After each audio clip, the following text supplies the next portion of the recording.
జీవకోనలో incharge మంత్రి అనగాని సత్యప్రసాద్తో కలిసి MLA ఆరణి శ్రీనివాసులు పెన్షన్ల పంపిణీ కార్యక్రమంలో పాల్గొన్నారు. సామాజిక బాధ్యతతో ఎన్డీఏ కూటమి ప్రభుత్వం పింఛన్లను పేదలకు అందిస్తోందని ఎమ్మెల్యే ఆరణి శ్రీనివాసులు చెప్పారు. 17 నెలల్లో పింఛన్ల కోసం 50,763 కోట్ల రూపాయలు ఖర్చు చేసిన ఘనత మనకే దక్కిందని ఆయన తెలిపారు.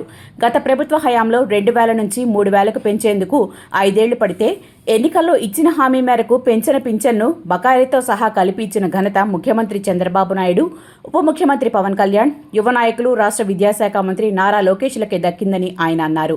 రాష్ట్రంపై 10 లక్షల కోట్ల అప్పు వైసీపీ ప్రభుత్వం పెట్టిపోయినా ఇచ్చిన మాట ప్రకారం పింఛన్ను ఇస్తున్నామని ఆయన తెలిపారు. తిరుపతిలోని 102 సచివాలయాల పరిధిలో 18,599 మందికి ప్రతి నెల 8,19,90,000 రూపాయలు అందిస్తున్నట్లు ఆయన చెప్పారు.